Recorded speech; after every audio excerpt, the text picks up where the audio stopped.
Hey everyone, Tom here, along with our usual announcement of merch and posters and cool stuff being available on our shop. That's bleedskinshop.com. Also, since this is an unlocked episode, have a cool announcement that on Sunday, the 21st of April, so that's a little over a week from now, we will be hosting our first ever live show. And we kept this under wraps until quite close to the show just because tickets are super limited. We're going to be talking about some early 20th century Japanese tattoo, flash, tattoos, some interesting stuff. So if you're a tattoo artist, there's going to be some cool stuff that you'll get to see there.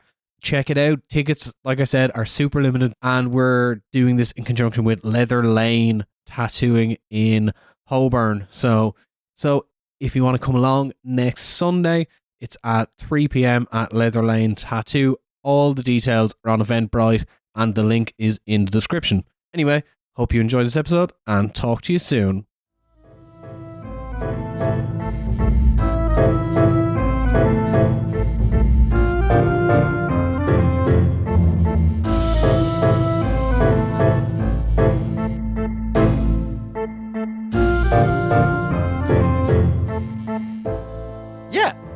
I mean, again, it's a decade before Fakir becomes Fakir publicly. It's it's 4 or 5 years before the tattoo renaissance of Lyle Tuttle, who of course Davy Jones apprenticed under or worked with. So, and also bear in mind, LaVey also only founded the Church of Satan like a year before in '66. Amazing, yeah. So. I just think, this feels like a path not taken, and it would have. It's the conversations that we're still having. I'm still having as an author, trying to get stuff published about tattooing. It's a conversation we're still having 50 years later. But I'm just absolutely 60 years later. I was absolutely amazed when I saw this. So that's the first one that I want to talk about. The second one. The second one is just the story's a bit more well known in a way, but the detail might not be. You've seen a book, right? Oh, I've just mentioned it earlier on, called The Tattooists by Albert Morse. On the cover, there's a big tattoo of a huge squid.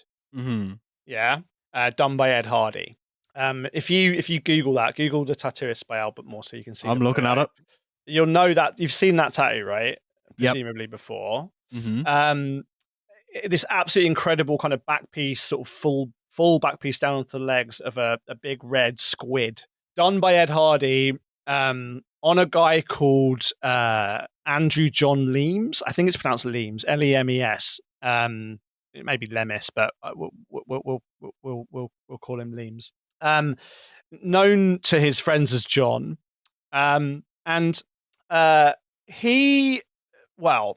get into this. So, Leames was a doctor. Where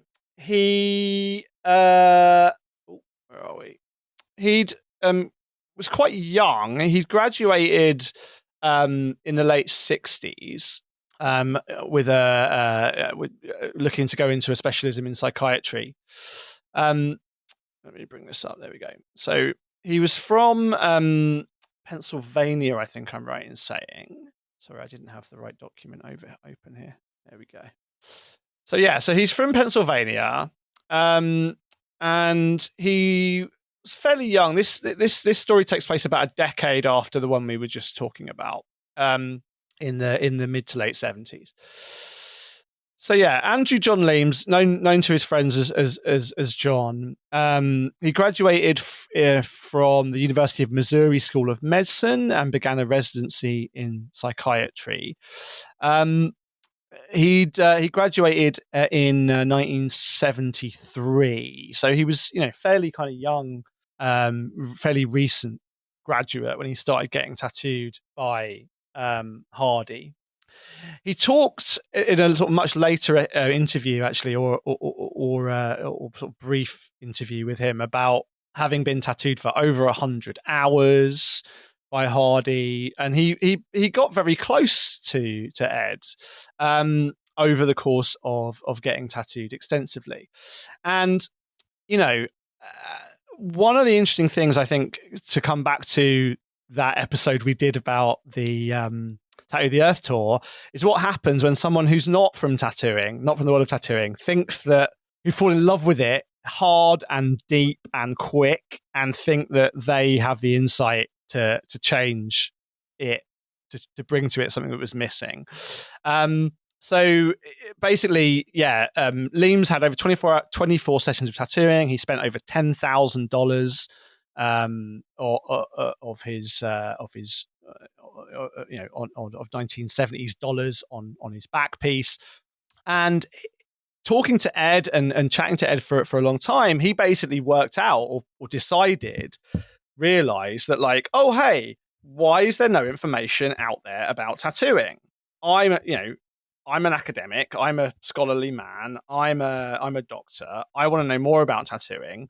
How do I find out more about it? And he realizes that there's no, something that, again, I was realizing later on, there's no books about it. There's nothing in the library. There's no kind of information, because all the information is held by the industry. So he decides he's going to write the Encyclopedia of Tattooing. And the draft manuscript for this, some of which is in Paul's collection now, the Body Piercing Archive collection, is over 1,300 pages of information. People call us long-winded. Well, collected. He had the help. I'll come on to. He had the help of Sailor Sid Diller, who's also come up on this show before, a tattooer from Florida. Leames was gay, and knew Sid through piercing as well.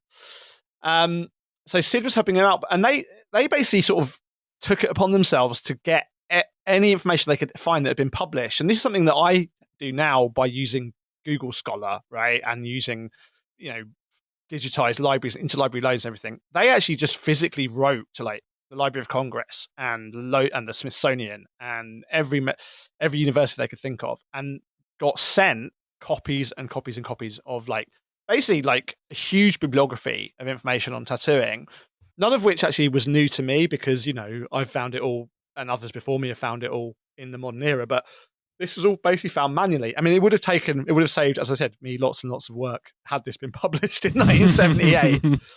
Right.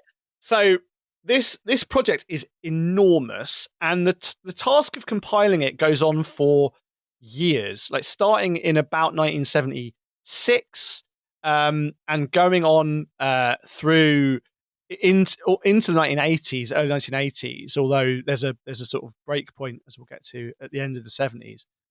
The project is astonishing. So maybe the first thing to read out to you. Well, the first thing I'll read out to you is an extract of a letter that I will return to, that Leames sends to Sailor Sid about why he wants to do the book. Right. So he says, where are we? Right. He points out, right, that there's no information that is available, right, and so this is going to be an exhaustive treatise to stand for decades, and research source on tattooing, and a tattoo aficionado Bible. Now that Spalding and Rogers is advertising in Drummer, the gay magazine in San Francisco, S&M magazine, I feel we have a perfect right to write what we were writing. Only the artless will complain, because we will take great care to be diplomatic in all of our chapters that define the art form.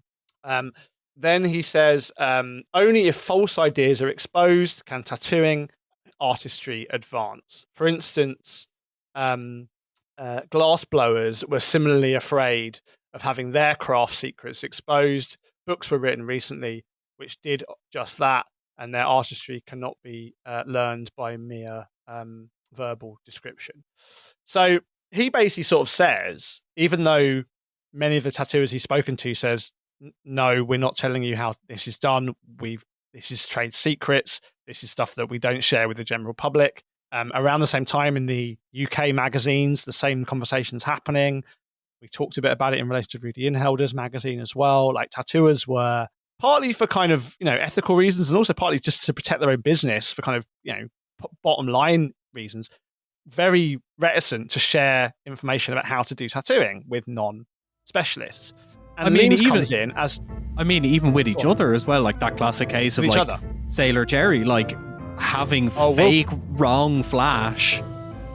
Yeah, we'll come to Sailor Jerry, Tom. In fact, I'll come to him in a second. I'll come to him next.